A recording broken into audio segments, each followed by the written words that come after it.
वर्धनाम नामक शहर में एक कुशल व्यापारी रहा करता था। जब उस राज्य के राजा को उसकी कुशलता के बारे में पता चला तो राजा ने उसे अपने राज्य का प्रशासक बना दिया। व्यापारी की कुशलता से आम व्यक्ति से लेकर राजा तक सभी बहुत प्रभावित थे। कुछ समय बाद व्यापारी की लड़की की शादी तय हुई। इस खुशी में व्यापारी ने बहुत बड़े भोज का आयोजन किया। इस भोज समारोह में उसने राजा से लेकर राज्य के सभी लोगों को आमंत्रित किया। इस समारोह में राजघराने में काम करने वाला एक सेवक भी आया, जो गलती से राजपरिवार के सदस्यों के लिए रखी कुर्सी पर बैठ गया। उस सेवक को कुर्सी पर बैठा देखकर व्यापारी को बहुत गुस्सा आता है।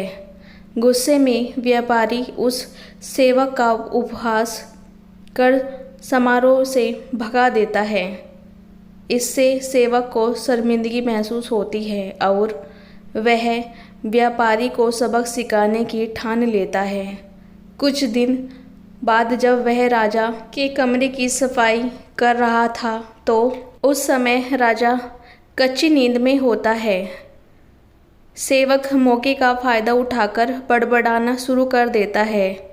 सेवक बोलता है, व्यापारी की इतनी हिम्मत जो रानी के साथ दुर्व्यवहार करे। यह सुनकर राजा नींद से उठ जाता है और सेवक को कहता है, क्या तुमने कभी व्यापारी को रानी के साथ दुर्व्यवहार करते हुए देखा?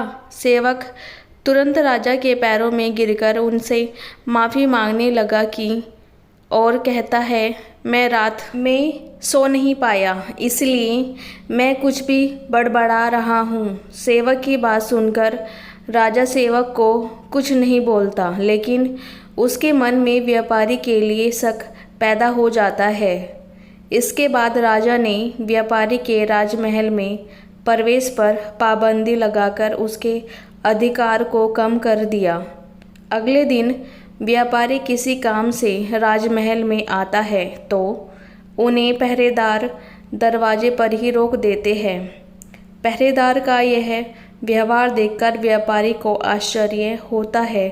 वहीं पास में खड़ा राजा का सेवक जोर जोर से हंसने लगता है और पहरेदार से कहता है, तुम्हें पता नहीं तुमने किसे रोका है?